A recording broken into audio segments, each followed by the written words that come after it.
Most of our artistic career has been in the commercial market, starting with making products for the retail market,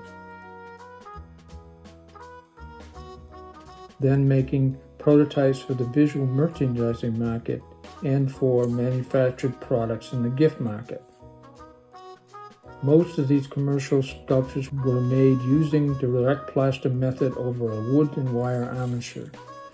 We have used this method for making sculpture prototypes for several reasons.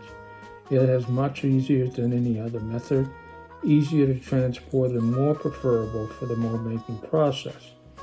Very early on, we discovered the use of quick-set plaster, traditionally used in this method, to be difficult and sometimes disastrous because of its short setting time and bonding difficulties. We began to look for other materials that could be easier to work with. We discovered a product used in the sheetrock industry for filling large cavities in sheetrock walls.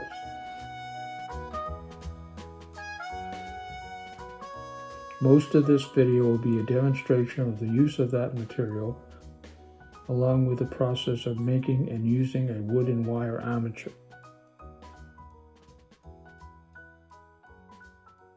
So I made original drawing here, which was inspired by this photograph of a cow, which I took at the Topsfield Fair.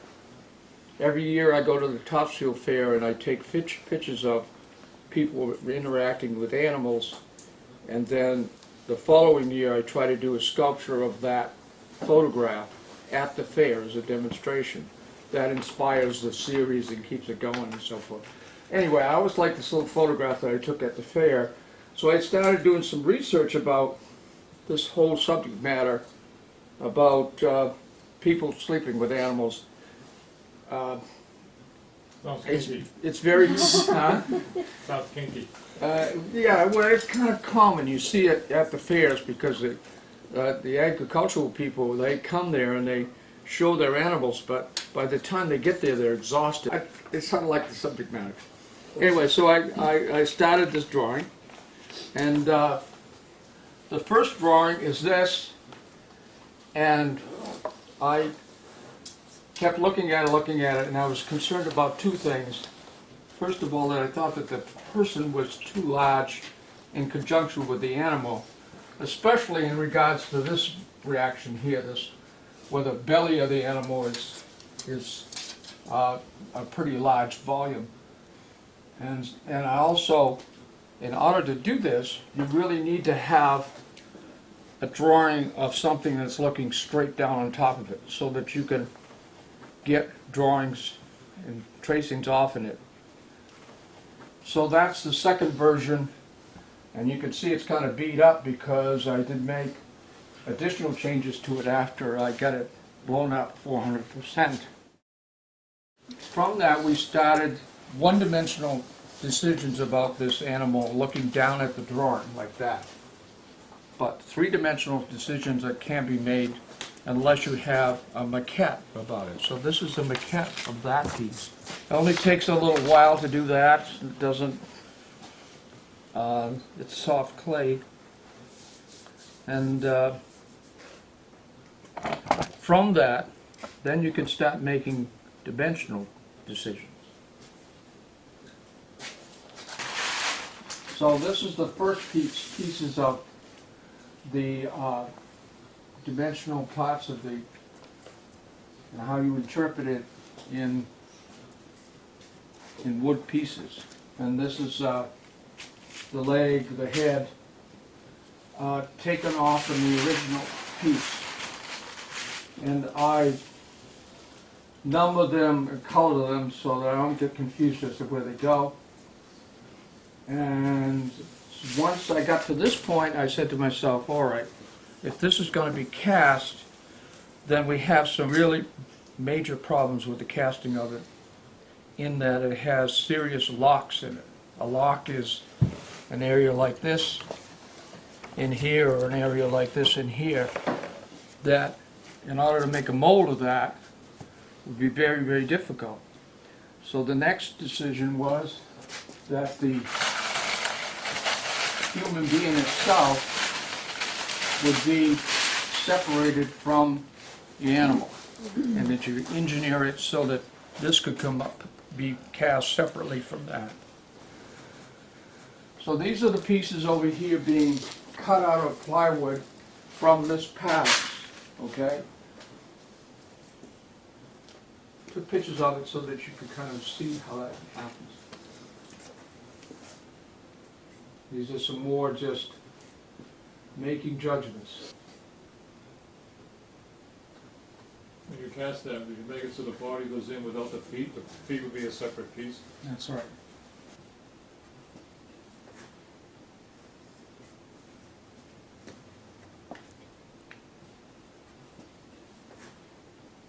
At that point, this chicken wire, which is this material here,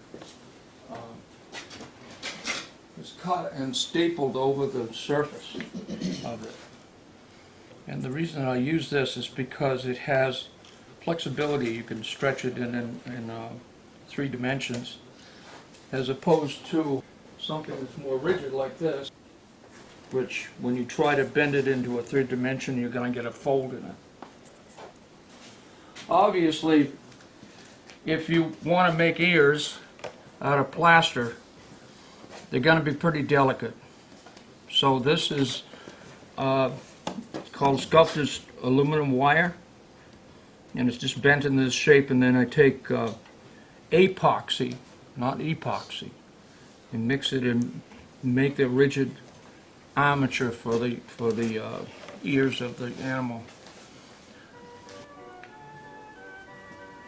Over the years,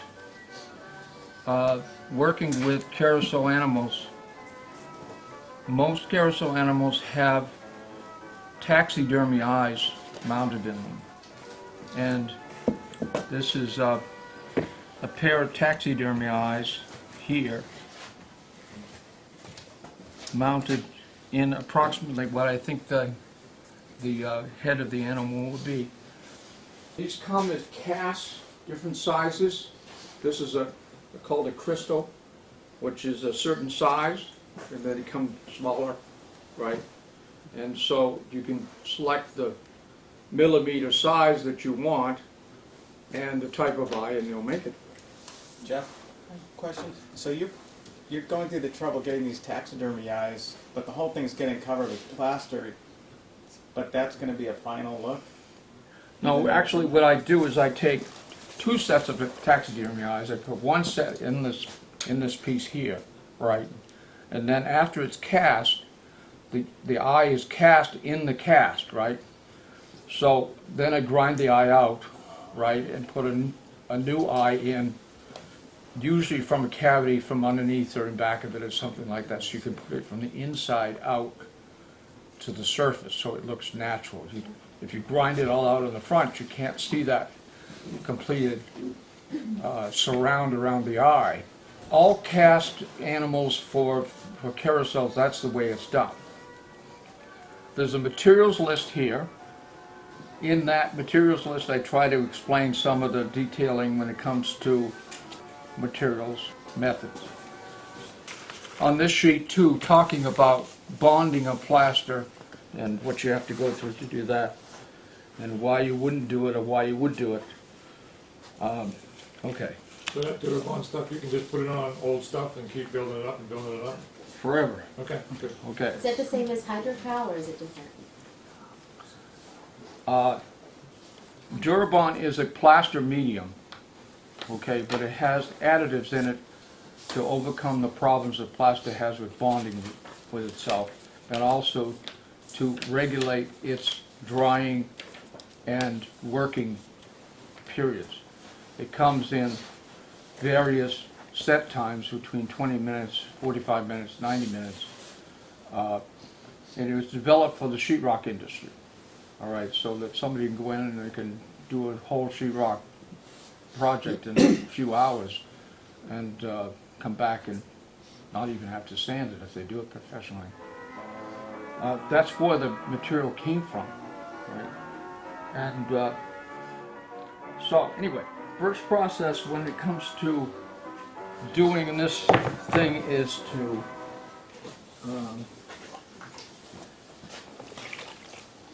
cover the wire with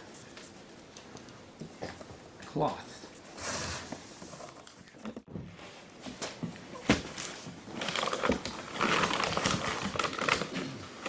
Now traditionally, this is done with burlap. When we started doing numerous pieces, especially for the Greenway Carousel people, you couldn't wait for the stuff to set up and dry. So I started looking for some other material that wouldn't take on as much moisture as burlap does. Okay, what do we need? We need an open weave. We need something that doesn't have as much nap. You cut up Lindsay's pajamas? That was her wedding dress. That was my wedding dress. So I started using lace. What I look for is lace that has some cotton in it, because you want the material to take up the plastic quality of it and cling to it. You can get lace that's really made for curtains that has more nylon in it, but it tends to not pick up as much material, so it doesn't work as well.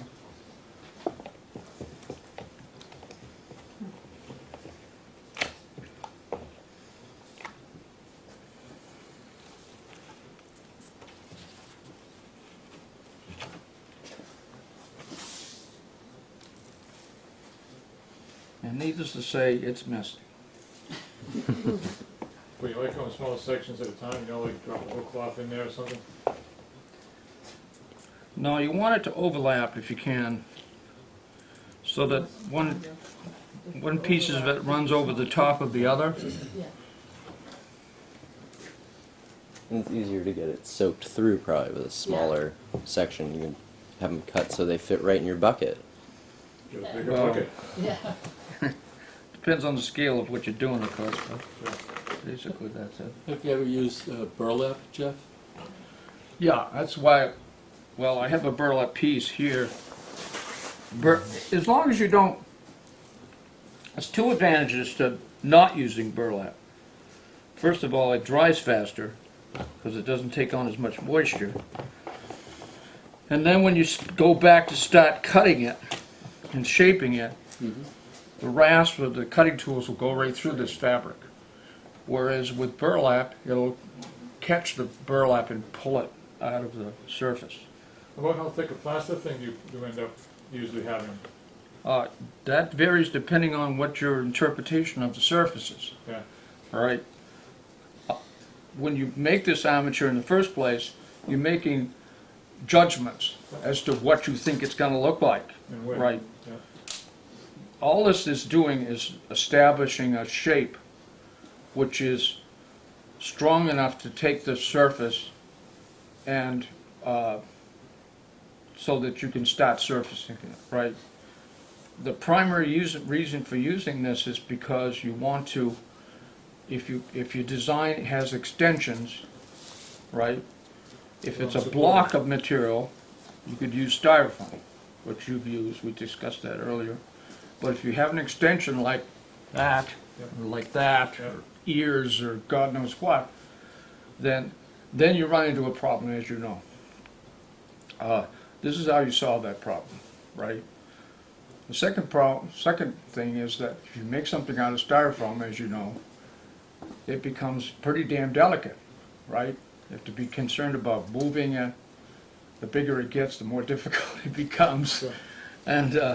And this solves that problem, because you can pick this thing up and throw it across the room and it's still going to be intact, right? So, Now, some plasters have if you go too thick, then they have a problem with thicknesses. Does Durabond 45 or Durabond have a problem with that? no, the only problem that Durabond has is that the thicker you get, the less it'll dry. Okay. It So takes a everything- long time for it to dry, because it dries on the surface, and then it doesn't dry on the inside for a long time. It does over time, but it Do will. you have to let layers dry? Is it preferred to let layers dry before you add? No, no, doesn't matter really. Not for our purposes. I mean, if you were, I'm sure. I don't know. I guess if you're trying to make a permanent piece, that you wouldn't use this material at all anyway, so it doesn't matter. Would the Durabond bond to regular plaster? It bonds to everything. So you could do, so you could, my point being, you could do plaster on the inside, which does dry pretty well, and put the Durabond over the plaster. Yeah. Well, why would you do that? It doesn't make sense. So you get it dry on the inside. Yeah, plaster doesn't dry any faster.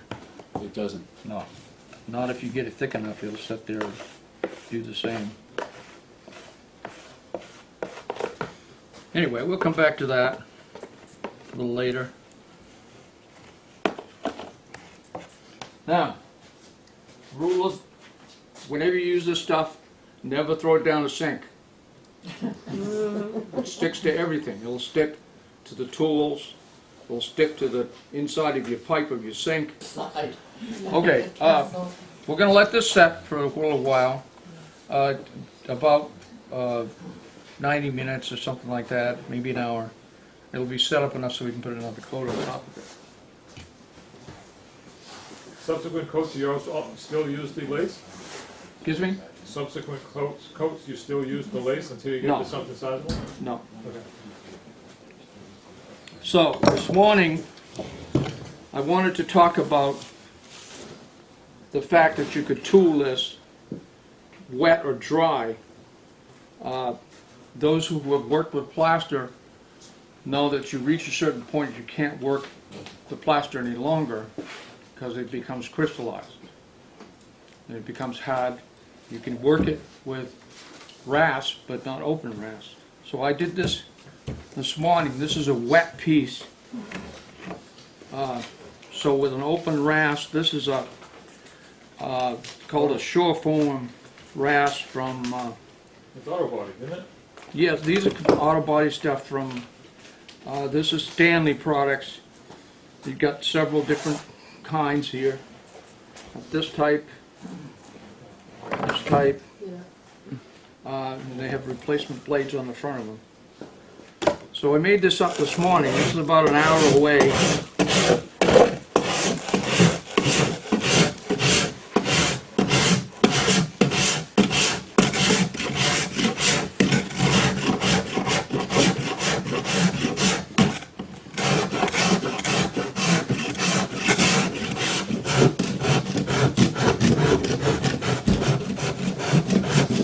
You can't do that after it crystallizes and dries fully?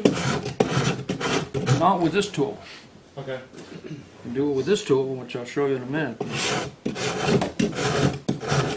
But with an open rasp, you're going to have problems with it, with plaster.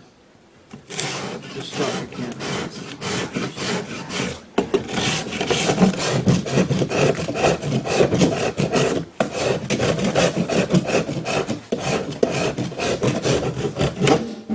Okay.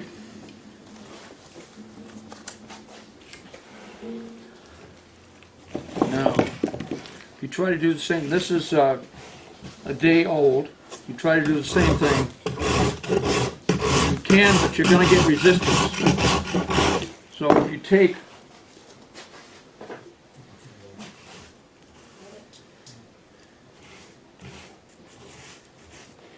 what the Durabond will do is it takes up this moisture, makes it a little softer, and then this is easier to do.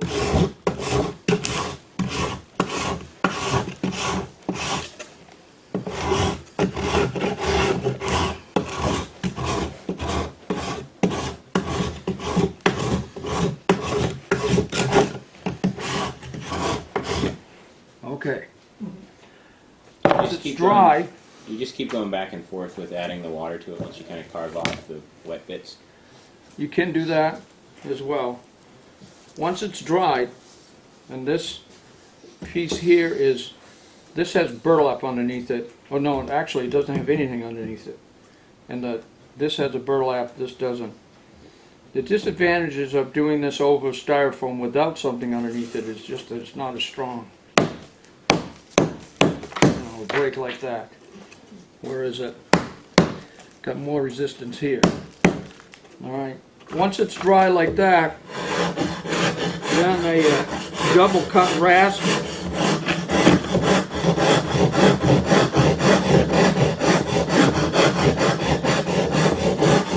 going to give you an advantage.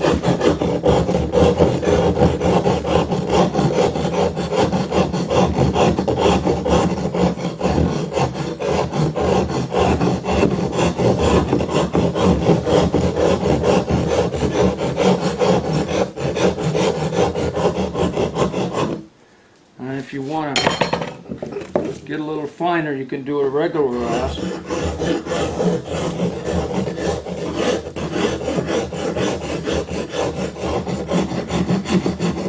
Gives you a little bit more, a little less tooth.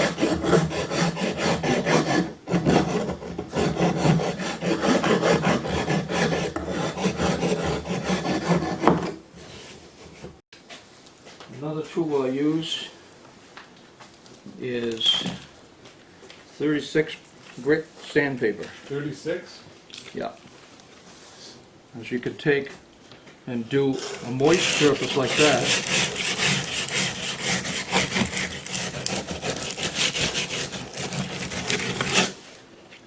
And you could take this, like that, and you can go back and do it again.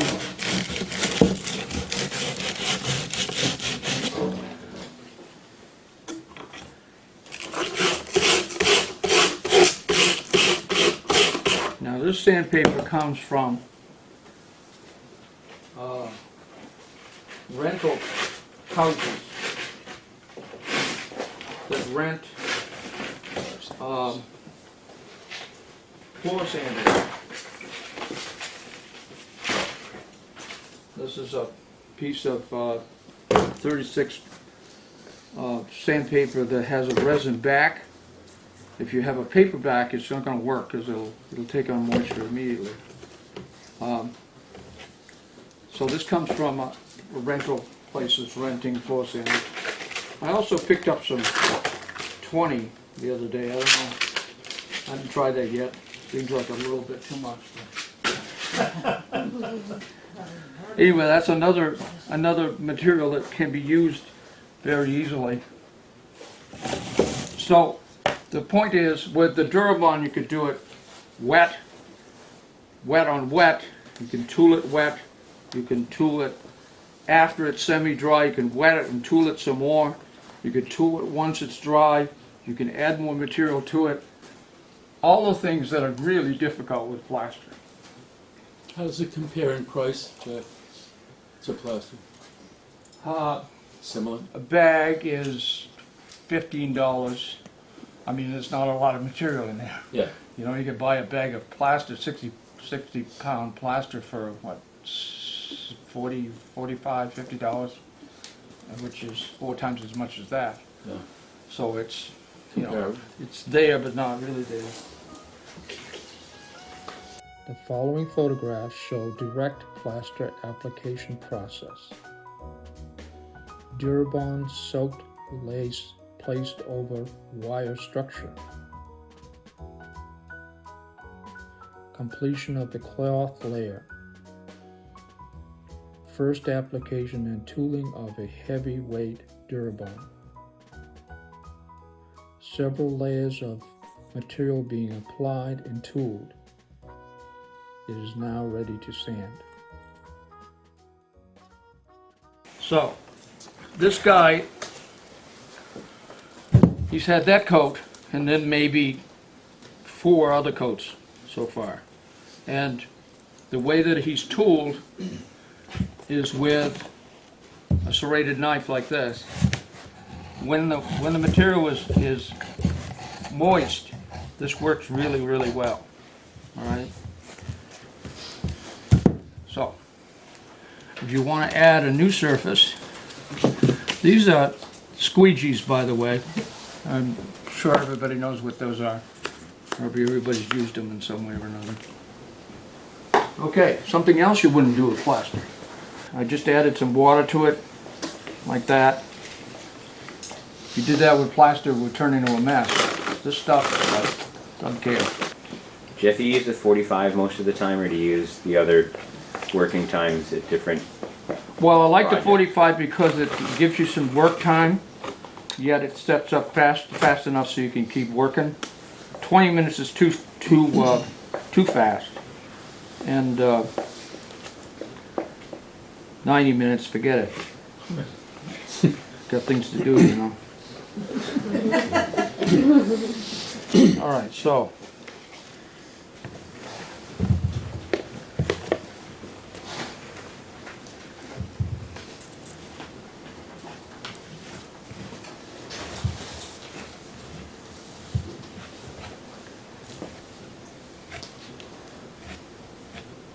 So you can rough tool it and then make a really nice finish with that plastic thing.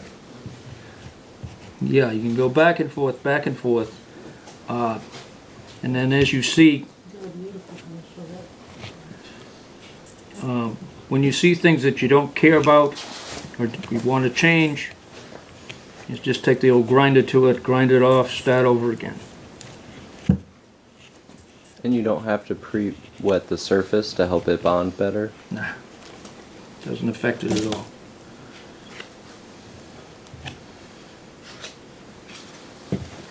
The only thing it affects is that you have a little water with you. And just wet that a little bit. Sometimes it helps move it around a little easier.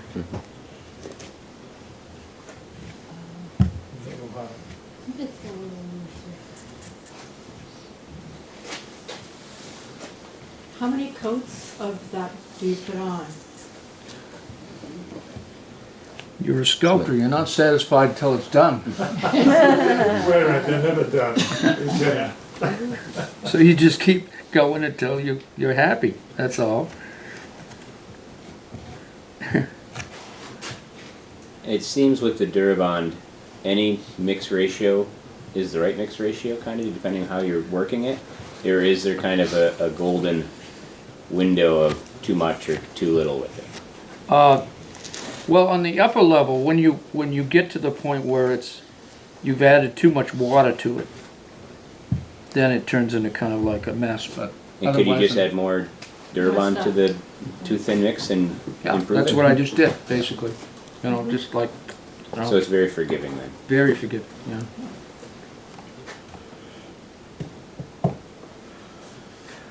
That's an example of what I'm talking about. This has a water quality in it. It's high, so it's taking a long time for it to set. You know, this takes a lot longer than something like that. You know, that you put a lot of material in.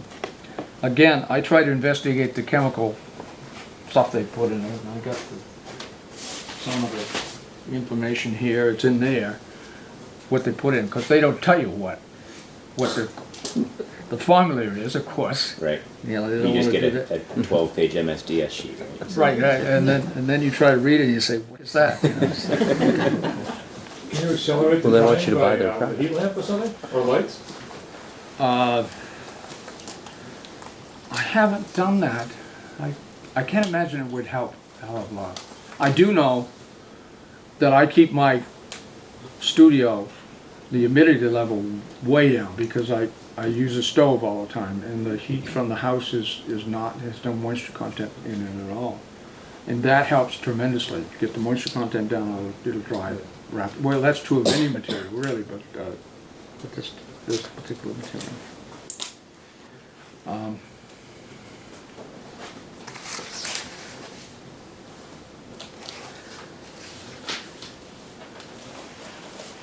Okay, I think we've covered all the bases except for, I was gonna put in another coat on that, but I can't do that at the moment.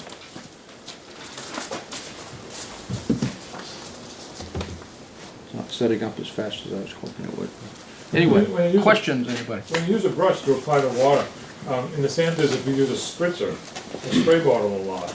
Those, would that be as easy as a, Yeah. Okay. Anything like that, yeah. I mean, what I did here with adding moisture to it, more often than not, you don't have to do that anyway. Because by the time you've surfaced it wet, and while it's still curing, you're at the point where it's dry, and now you're using grass and sandpaper and other materials that would be used on a normal plaster. So it doesn't really matter a hell of a lot. you just have a nice selection of those detailing rasps? Do I? Yeah, the small, the curved ones and the flat ones. I and the got so round many I ones. don't know what to do with them all. But yeah, they're but most of the time you don't use it on big objects like this. You use the larger tools or air tools. You know, I have air tools I use from. They must kick up some dust. Yeah. Speaking of dust, Questions? I noticed that you handled this without a mask. Yeah, well, it's not huge. You know, if I was here grinding, I would be geared up a little. You know, but if you're just doing it a little bit, it's not going to bug you too much. It's not that invasive. It's not any more invasive than plaster, let me put it that way. But it sticks to everything, right? It does. Yeah. Yeah. The shoes. I'll throw it along. Any other questions, guys? Curious how you do the carving, like the detail carving. Like, say that leg, you decide you want it out a little bit more, you gotta add some more. Do you use, you said you use grinders and chisels too, not just files? Yeah, once you've got it to a certain point, I didn't bring a chisel over here, but almost any tool you can use on it. You know, it's just like plaster. You know. Same quality. Like guys in the document here, and you should make sure you get one. It does describe what the problems with Durabond are, as opposed to plaster. Plaster is basically an inert material. Once it sets up, it pretty much stays that way. You know, you have to do a hell of a lot to it to make it deteriorate. Whereas this stuff takes on moisture almost immediately. If you change the environment that it's in, it will take on moisture. Whereas plaster won't do that. We know of all kinds of plaster-faced buildings that have existed forever. I would hesitate using this material for that purpose because it wouldn't stay inert and constant. So then you have to cover it with the shellac or something to close the...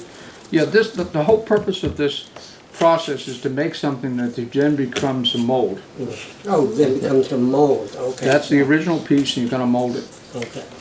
When it's finally done and dry, I mix up a combination of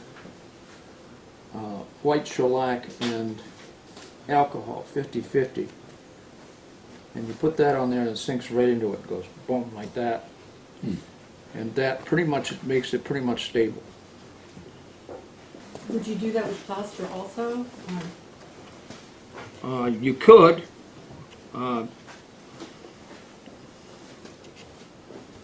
It's a good idea to do it anyway with either, well, I've done it with plaster, of course, obviously, but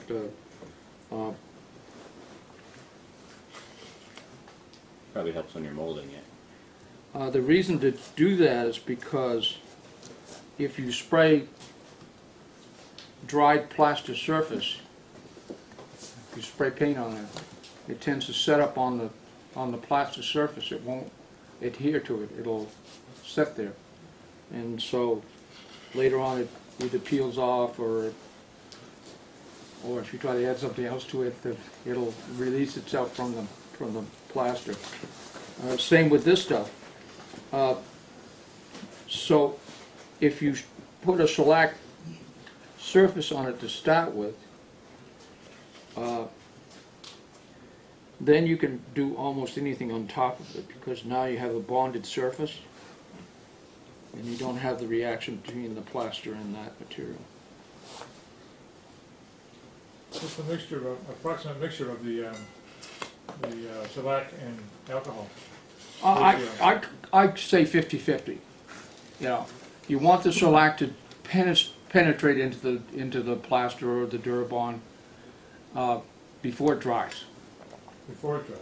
Yeah, you want it to sink before it dries. So the alcohol, that's what the alcohol does. Basically, it Helps keeps it from setting up, because it only takes a second. You know, you put shellac and alcohol, and then it would just disappear within a second, right? You can put your hand on it almost immediately, right?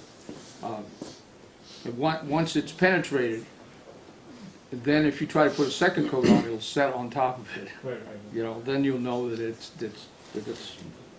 But the reason to mix it with the alcohol is to get it to sink, penetrate as much as possible. So you put that on before it dries, and would subsequent layers of plaster or Durabond be okay afterwards? On top of the shellac? Yeah, no? Yeah, of course. Okay. Well, the Durabond for sure. Yeah, I wouldn't put plaster on it, but Right, right, right, that's what I meant. But the Durabond should be dry before you do the shellac and alcohol? yes. The next process of this would be these pieces, these two halves of this piece would go to a casting company. They'd make a mold of it and cast it in fiberglass or some other material. Jeff, most of these Durabond things that you're doing them as a disposable, basically, for mold making. Yes. And then you would then, if you wanted to, cast in plaster from the mold or fiberglass or whatever other lost wax or whatever. Well, I mean, it would last forever as long as you kept it inside. You didn't take on moisture. You didn't put it outside someplace. Right. It would last forever.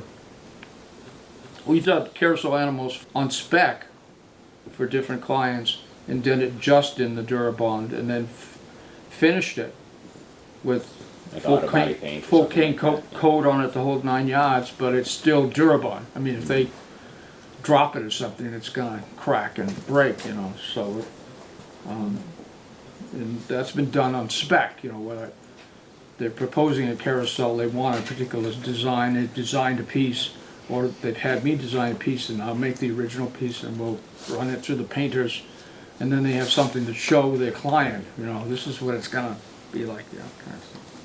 When the Durabond takes on moisture, what kind of deterioration takes place?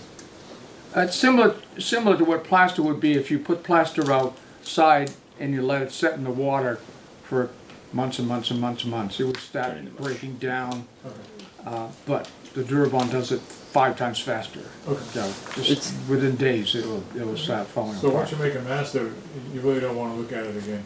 It's done. Because if you store it anywhere, it's going to take on moisture. Right. Yeah. Right. I have a retrospective show at the New England Carousel Museum right now, and there's 3 pieces down there that are direct plaster in the show that survive the casting process. More often than not, it gets destroyed in the casting process.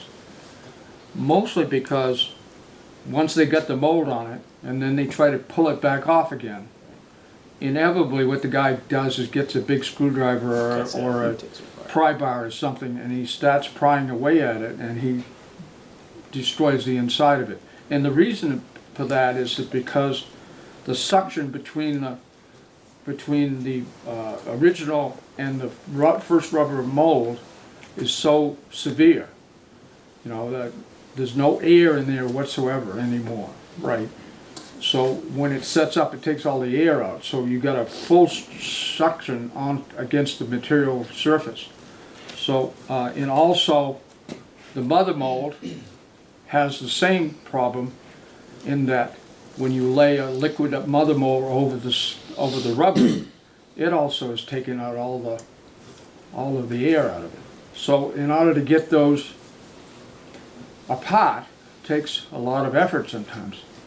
And then what the hell do you do with the piece once it's broken, or it's, you know, anyway, it goes. Put it in a retrospective. Right. Well, a couple of pieces survived the process of Rose Kennedy Greenway, and those are down there at the show.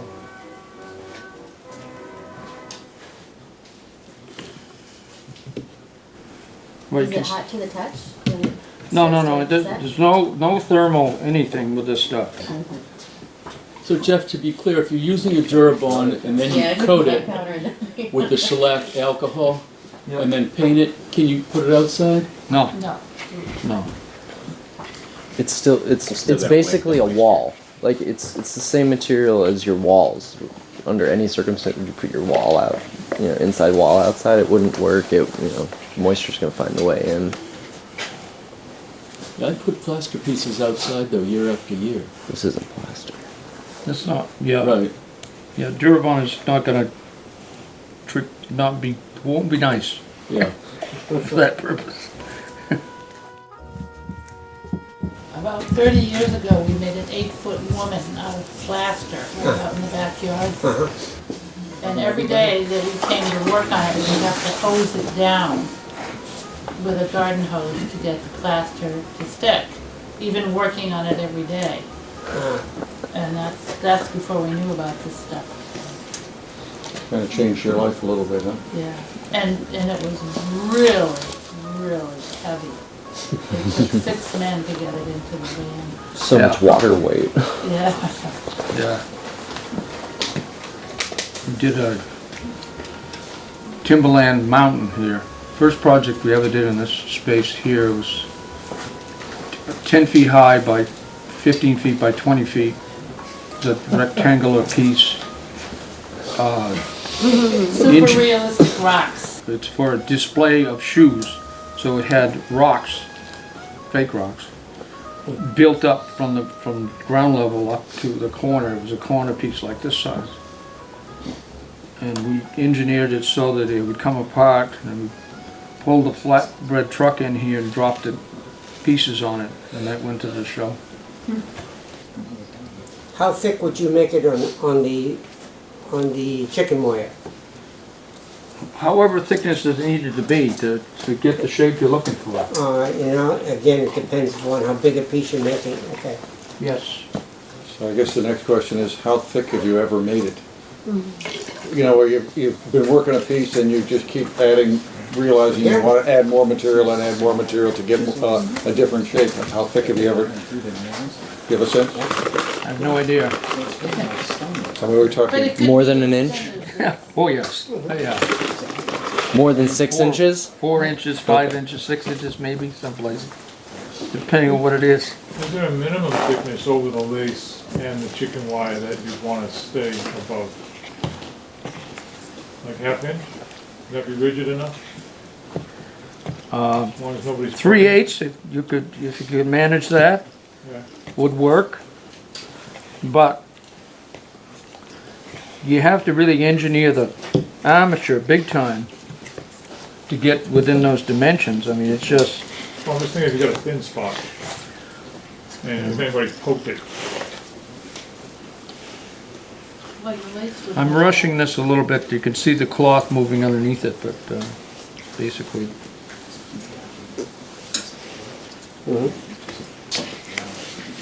but we're definitely getting the idea of This is taking a little bit more material than it normally would because the fabric underneath isn't dry, but I just wanted to show that you do whatever the hell you want with it and it'll just keep going. Alright.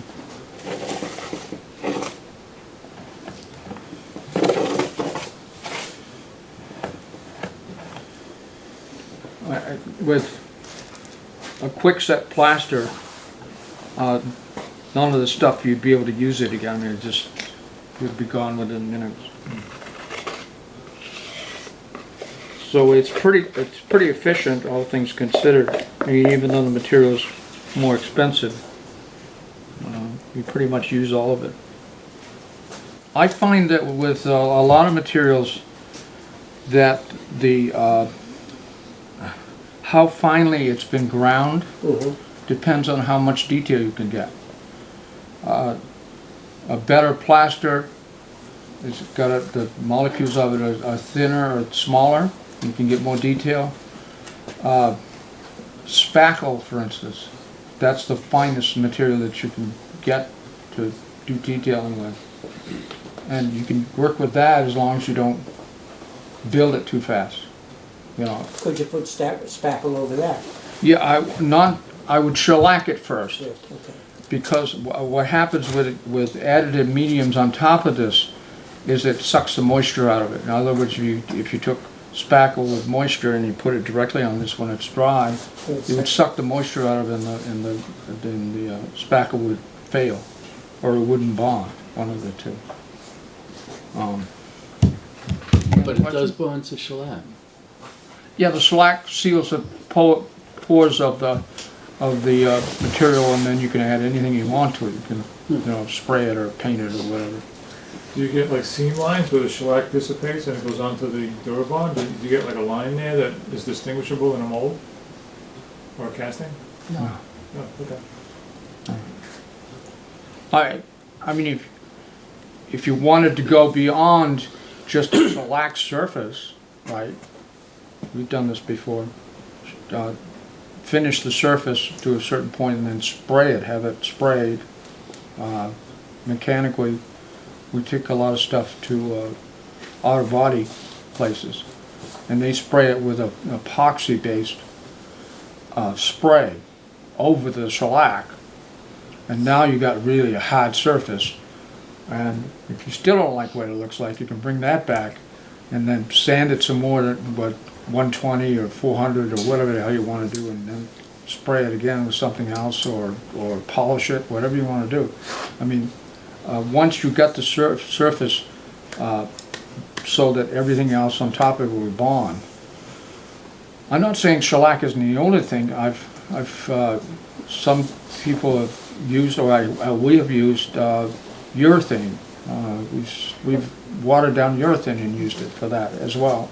But shellac seems to be better for us, because urethane has, because it's a water-based material rather than a shellac-based material, the molecules are bigger. So when it's sinking into a surface, it's not going to do as well, I think. The only other thing I was going to do is I was going to shape this to show you how fast you could do it, but it's not sitting up like I wanted it to. So I guess we're kind of done.